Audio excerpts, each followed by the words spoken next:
Et dans ce contexte, il y a des messages importants à faire passer, des informations à rappeler. Clémence Dibou, on l'a déjà évoqué, il ne faut pas se précipiter aux urgences. Du coup, que faire en cas de symptômes ?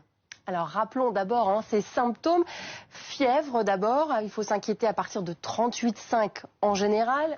Toux, fatigue et puis difficulté à respirer ou encore douleur musculaire. En cas de symptômes, effectivement, vous l'avez rappelé, ne pas se précipiter aux urgences ou chez son médecin traitant parce qu'il faut éviter les lieux publics. Le mieux à faire, c'est d'appeler le SAMU qui, lui, saura vous rediriger vers les services compétents. Et avant les premiers symptômes, donc, on s'en protège comment ? Alors d'abord, c'est ce qu'appellent les gestes barrières selon l'OMS, se laver les mains régulièrement. On peut ajouter également éternuer dans son coude, porter un masque en présence de personnes à risque et puis nettoyer les poignées de porte ou les téléphones pour éviter des contagions par la peau.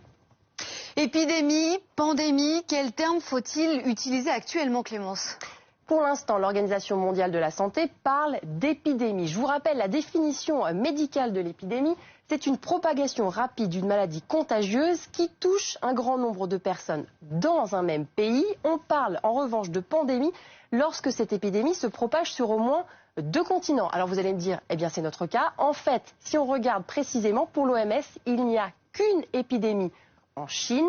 Les autres, pour l'instant, ce sont des foyers de la maladie, comme par exemple l'Iran, la Corée du Sud ou encore plus près de nous, l'OMS. Ce qui fait dire pour l'OMS, pour l'Organisation mondiale de la santé, que pour l'instant, il n'y a pas de pandémie, même si elle se prépare à une éventuelle pandémie. La question est de savoir quand est-ce qu'elle arrivera, cette pandémie.